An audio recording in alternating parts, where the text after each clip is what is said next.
فرمایا اے موسیٰ، میں نے تمام لوگوں پر ترجیح دے کر تجھے منتخب کیا کہ میری پیغمبری کرے اور مجھ سے ہم کلام ہو، پس جو کچھ میں تجھے دوں اسے لے لے، وَکُن مِّنَ الشَّاکِرِینَ، اور شکر بجا لا۔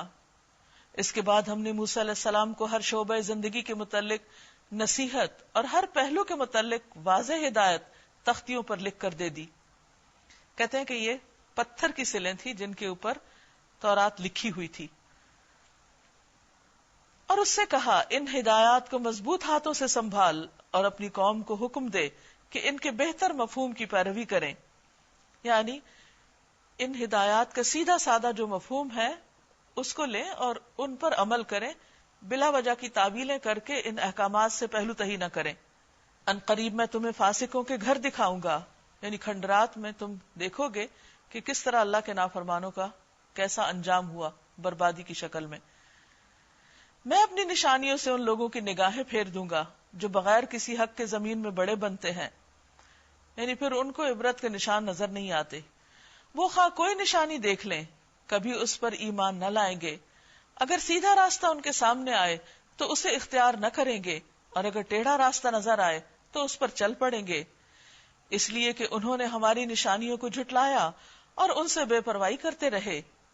ہماری نشانیوں کو جس کسی نے جھٹلایا اور آخرت کی پیشی کا انکار کیا، اس کے سارے اعمال ضائع ہو گئے، یعنی ان کا کچھ بھی فائدہ نہ ہوا۔ کیا لوگ اس کے سوا کچھ اور جزا پا سکتے ہیں کہ جیسا کریں ویسا بھریں؟ اب کیا ہوا، موسیٰ علیہ السلام تو چلے گئے 40 روز کے لیے، وہاں وہ روزے رکھتے، عبادت کرتے، اور بالآخر اللہ سبحانہ وتعالیٰ نے ان سے کلام کیا اور ان کو کتاب دی۔ لیکن قوم نے پیچھے کیا کیا؟